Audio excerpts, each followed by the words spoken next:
अब हम नया टॉपिक देखेंगे। तो ये टॉपिक का नाम है मेथड ऑफ डिस्क्राइबिंग मोशन। इसमें हम दो मेथड पढ़ेंगे। एक आपका रहेगा लैग्रेंजियन मेथड रहेगा, सेकंड आपका इलोरियन मेथड आपका रहेगा। तो पहले देखिए हम लैग्रेंजियन मेथड को समझते हैं। तो देखिए ये मेथड क्या कहता है। ये बोलता है in this method the observer concentrates on the movement of a single particle in order to calculate the velocity and acceleration of particle at any desired location। इसमें ऑब्जर्वर किस पे कंसंट्रेट करता है? On the movement of single particle पे concentrate करता है, और ताकि हम फ्लूइड पार्टिकल की वेलोसिटी और एक्सेलरेशन को फाइंड आउट कर सकें। देखिए किस तरीके से, मान लीजिए ये कोई सिस्टम है जिसमें आपका एक फ्लूइड पार्टिकल है। इस फ्लूइड पार्टिकल की हमको क्या करना है? वेलोसिटी और एक्सेलरेशन निकालना है। किसी भी पॉइंट पे निकालना, हो सकता है वो पॉइंट इधर हो, इधर हो, इधर हो या इधर हो। किसी भी पॉइंट पे हमको क्या करना है? फ्लूइड पार्टिकल की वेलोसिटी और एक्सेलरेशन निकालना है। तो देखिए हम क्या करेंगे। मान लीजिए t बराबर 0 सेकेंड पे, t बराबर 0 सेकेंड पे फ्लूइड पार्टिकल आपका यहाँ पे था। उसके कोऑर्डिनेट क्या थे? That is A B C थे। अब देखिए ये फ्लूइड पार्टिकल आपका यहाँ से चलना चालू करा, यहाँ से चलना चालू करा, ऐसा आया। मान लीजिए हमको इस पॉइंट पे फ्लूइड पार्टिकल की वेलोसिटी और एक्सेलरेशन निकालना है, और टाइम t बराबर t सेकंड में फ्लूइड पार्टिकल आपका यहाँ पे पहुँच गया। तो अगर इस पॉइंट पे फ्लूइड पार्टिकल की वेलोसिटी और एक्सेलरेशन निकालना है, पहले आपको इस पॉइंट का क्या करना पड़ेगा? कोऑर्डिनेट निकालना पड़ेगा। आपको यहाँ पे x y z coordinate of fluid particle निकालना पड़ेगा। तो देखिए इनिशियल कोऑर्डिनेट हमें मालूम था, t बराबर 0 सेकेंड पे ये था। फाइनल कोऑर्डिनेट t सेकेंड पे ये आपका ये हो गया। तो ये कोऑर्डिनेट किस तरीके से निकालेंगे? हम लिखेंगे x coordinate is a function of a b c and t। तो x is a function of क्या है? a b c and t। y coordinate is a function of a b c and t। आपका z coordinate is a function of a b c and t। तो देखिए जब हम Lagrangian method से velocity और acceleration निकालते हैं तो पहले आपको कोऑर्डिनेट निकालना पड़ता है, उसके बाद आप फ्लूइड पार्टिकल की वेलोसिटी और एक्सेलरेशन निकाल पाएंगे। देखिए वेलोसिटी हम किस तरीके से निकालेंगे? अगर वेलोसिटी निकालना है, u कंपोनेंट ऑफ वेलोसिटी निकालना है, तो हम क्या करेंगे? Del x upon del t. v component of velocity निकालना तो हम लिखेंगे del y upon del t. और अगर w कंपोनेंट ऑफ वेलोसिटी निकालना है तो हम लिखेंगे del z upon del T. तो आपने इस पॉइंट पे u v और w कंपोनेंट ऑफ वेलोसिटी निकाल लिया। आपको तो रिजल्टेंट वेलोसिटी निकालना है। किस तरीके से निकालेंगे? That is equal to under root of u square plus v square plus w square. इसी तरीके से अगर आपको एक्सेलरेशन निकालना है फ्लूइड पार्टिकल का इस पॉइंट पर, तो पहले क्या करेंगे? ax निकालेंगे। ax acceleration in x direction, that is del square x upon del T square. हमने इसका डिफरेंशिएशन एक और बार कर दिया।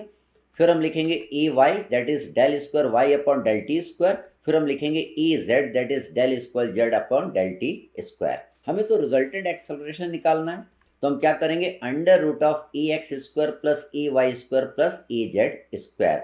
तो देखिए लैग्रेंजियन मेथड से हमने फ्लूइड पार्टिकल का वेलोसिटी और एक्सेलरेशन निकाल लिया, लेकिन इसके लिए क्या करना पड़ेगा? आपको जिस भी पॉइंट पे फ्लूइड पार्टिकल की वेलोसिटी और एक्सेलरेशन निकालना है, तो पहले उस पॉइंट के कोऑर्डिनेट आपको फाइंड आउट करने पड़ेंगे। अब देखिए इस मेथड के कुछ एडवांटेज हैं, इसके मेरिट्स क्या हैं। History of all the fluid particle can be trace. आपका जो फ्लूइड पार्टिकल था वो कहाँ कहाँ गया, उसका पूरा इतिहास आपको पता चल जाता है। ये देखिए आपका फ्लूइड पार्टिकल गया, तो अगर फ्लूइड पार्टिकल की वेलोसिटी और एक्सेलरेशन यहाँ पे निकालना तो आपको ये कोऑर्डिनेट पहले आपको निकालने पड़ेंगे। अब इसके देखिए कुछ डिसएडवांटेज भी हैं। डीमेरिट्स इसके क्या हैं? The equation of motion are non linear in nature. तो इससे जो इक्वेशन ऑफ मोशन बनती है वो कैसी रहती है? नॉन लीनियर रहती है and are very tedious to solve. उसको सॉल्व करने में हमें बहुत मेहनत करनी पड़ती है, तो ये इसका बहुत बड़ा ड्रॉबैक है। आपको पूरा इतिहास पता चल जाएगा फ्लूइड पार्टिकल का, वो कहाँ कहाँ गया, ये उसके मेरिट्स हैं। लेकिन इसकी जो इक्वेशन बनेगी वो नॉन लीनियर बनेगी और उसको सॉल्व करने में हमें बहुत दिक्कत जाती है। अब हम देखते हैं इलोरियन मेथड। तो ये क्या बोलता है? In this method the observer concentrates on a point in the fluid system in order to calculate the velocity and acceleration of the particle at that particular point। देखिए क्या बोल रहा है, मान लीजिए ये आपका कोई सिस्टम है, ठीक है, यहाँ पे हमको फ्लूइड पार्टिकल की वेलोसिटी और एक्सेलरेशन इस पॉइंट पे निकालना है, तो हमें इस पॉइंट के कोऑर्डिनेट पहले से मालूम रहेंगे। तो देखिए इसके कोऑर्डिनेट क्या है, एक्स वाई जेड, ठीक है। तो ऑब्जर्वर इसमें किस पे कंसंट्रेट करता है, उस पॉइंट पे कंसंट्रेट करता है जिस पॉइंट पे हमको फ्लूइड पार्टिकल की वेलोसिटी और एक्सेलरेशन निकालना है। और इसमें किस पे कंसंट्रेट करता है, on the movement of the single particle पे कंसंट्रेट करता है। तो देखिए यहाँ पे हमको फ्लूइड पार्टिकल, जो भी फ्लूइड पार्टिकल इस पॉइंट से गुजरेगा या इस पॉइंट पे आएगा, उसकी हमको वेलोसिटी और एक्सेलरेशन निकालना है। तो मान लीजिए यहाँ पे एक फ्लूइड पार्टिकल है, वो यहाँ से आपका चलना चालू किया और वो क्या हुआ, गोल घूम के यहाँ पे इस पॉइंट पे आ गया। अब इस पॉइंट पे हमको वेलोसिटी निकालना है फ्लूइड पार्टिकल की, तो इस पॉइंट पे वेलोसिटी ऑफ फ्लूइड पार्टिकल क्या होगा, u component of velocity will be the function of x, y, z and t. v component of the velocity will be the function of x, y, z and t. w component of the velocity will be the function of x, y, z and t. तो आपने u, v, w component of velocity निकाल ली। आपको तो resultant velocity निकालना है, वो कैसे निकालेंगे, that is under root of u square plus v square plus w square. अब देखिए, अब हमें क्या करना है, हमें एक्सेलरेशन भी निकालना है फ्लूइड पार्टिकल का यहाँ पे, ठीक है।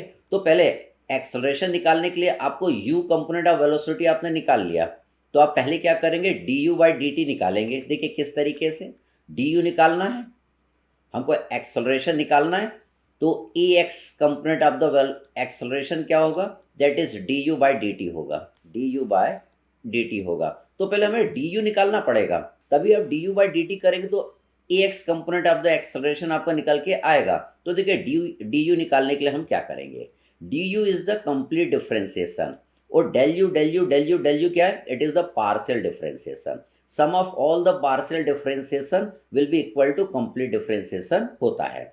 तो देखिए du किसके बराबर आ जाएगा, del u upon del x dx plus del u upon del y dy plus del u upon del z dz plus del u upon del t dt हो गया।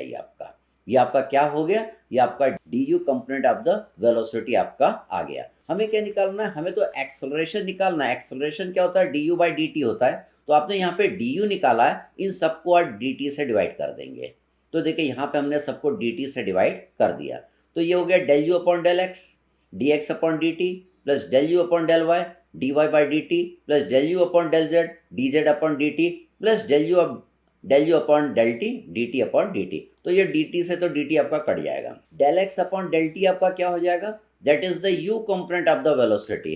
ये देखिए del x dx upon dt क्या हो जाएगा, dx upon dt u component of velocity, dy by dt क्या हो जाएगा, v कंपोनेंट ऑफ वेलोसिटी, और dz अपॉन dt क्या हो जाएगा, w कंपोनेंट ऑफ वेलोसिटी। तो आपने ax निकाल लिया, इसी तरह ay निकालेंगे, इसी तरह az निकालेंगे, फिर देखिए हम रिजल्टेंट एक्सेलरेशन, ये जो फॉर्मूला है इस तरीके से हम निकालेंगे। तो देखिए इसको मैं पहले थोड़ा सा मिटाता हूँ। तो देखिए हमने ax निकाल लिया, हमारा ax क्या आ गया, that is u del u upon del x plus v del u upon del y plus w del u upon del z plus del u upon del t। इसी तरह आपका ay निकल जाएगा, ay निकालेंगे तो क्या लिखेंगे, dv upon dt that is u del v upon del x plus v del v upon del y plus w del v upon del z plus del v upon del t।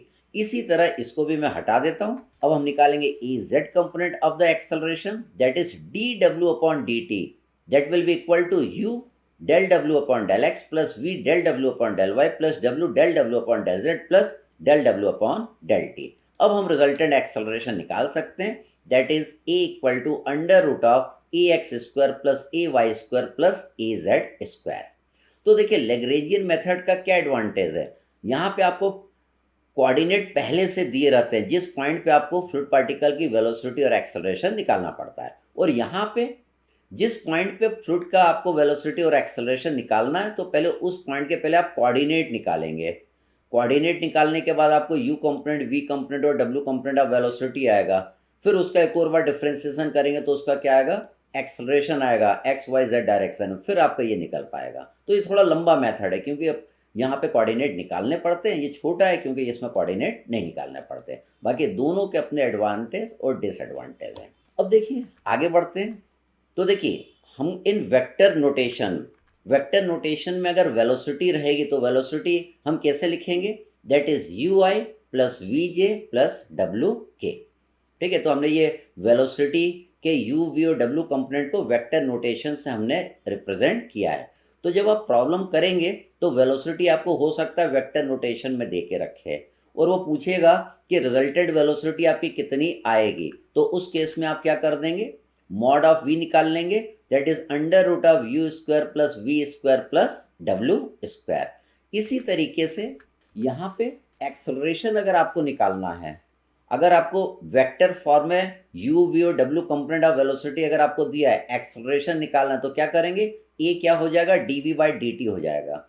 वो किसके बराबर होगा, u into del we upon del x plus v into del we upon del y plus डब्ल्यू into del we upon del z plus del we upon del T. तो हम problem करेंगे इस पे। तो देखिए अगर इस फॉर्म में दिया रहेगा तो वेलोसिटी आप इस तरीके से निकालेंगे, और अगर कोई एक्सेलरेशन निकालने के लिए बोलेगा तो ये फॉर्मूले का हम यूज़ करके एक्सेलरेशन निकाल लेंगे। और यहाँ पे देखिए जब वेक्टर फॉर्म में नहीं दिया था तो आपने इस तरीके से ए एक्स ए वाई ई जेड निकाला था और इस तरीके से आपने एक्सेलरेशन निकाल लिया था। अब आगे बढ़ते हैं। देखिए अगर आपको एक्सेलरेशन वेक्टर फॉर्म में दिया हो, that is a is equal to a x i plus a y j plus a z k, और कोई बोलेगा रिजल्टेंट एक्सेलरेशन निकालिए, तो आप कैसे निकालेंगे, under root of a x square plus a y square plus a z square. तो इस फॉर्म में भी दिया रहता है वेलोसिटी और एक्सेलरेशन, हमको नेट रिजल्टेंट वेलोसिटी और रिजल्टेंट एक्सेलरेशन निकालना पड़ता है। अब देखिए वेक्टोरियली हम जो एक्सेलरेशन को रिप्रेजेंट करते हैं, A is equal to V into V plus del we upon del T. तो एक्सेलरेशन को हम इस तरीके से वेक्टरली रिप्रेजेंट करते हैं। अब देखिए the velocity in general is a function of space and time. Velocity क्या है, it is a function of, किसका फंक्शन है, स्पेस और टाइम का फंक्शन है। हम लिख सकते हैं v is a function of x y z and t. यहाँ पे एक्स वाई जेड क्या है, ये आपका स्पेस है, यही उसने बोला है कि velocity is a function of space and time T होता है। तो देखिए हम इसको लिख सकते हैं v is a function of x y z की जगह देखिए मैंने स्पेस लिख दिया, s लिख दिया, इंटू टी मैंने लिख दिया, तो v is a function of space and time. अब हम इसको क्या कर सकते हैं, इसको मैं थोड़ा मिटाता हूँ यहाँ से। हम इसको लिख सकते हैं, एक्सेलरेशन निकालना अगर हमको, और अगर वेलोसिटी आपको इस फॉर्म में दिए v is a function of space and time दिया है, तो देखिए a बराबर क्या होगा, d v by d t हो जाएगा। एक्सेलरेशन a किसके बराबर हो जाएगा, d v by d t. ये किसके बराबर हो जाएगा, del we upon del x into d S upon D T plus del we upon del t. जब आप इसका डिफ्रेंसिएशन करेंगे तो वो आपका क्या जाएगा, del we upon del X D S upon D T plus del we upon del T. देखिए D S upon D T को आप क्या लिख सकते हैं, वेलोसिटी वी लिख सकते हैं, D S upon D T को हम क्या लिख सकते हैं, दैट इज वेलोसिटी वी लिख सकते हैं। तो इसको मैंने लिख दिया v del we upon del x plus del we upon del t. अब यहाँ पे देखिए ये जो टर्म होती है v into del we upon del x, इसको हम बोलते हैं कन्वेक्टिव एक्सेलरेशन, और del we upon del t क्या होता है, it is the local acceleration. तो देखिए हमने यहाँ पे लिखा that is v into del we upon del x is equal to convective acceleration. ये हमको न्यूमेरिकल में फाइंड आउट करना पड़ता है। कन्वेक्टिव एक्सेलरेशन किसके कारण होती है, it is due to change in position और मूवमेंट के कारण होती है।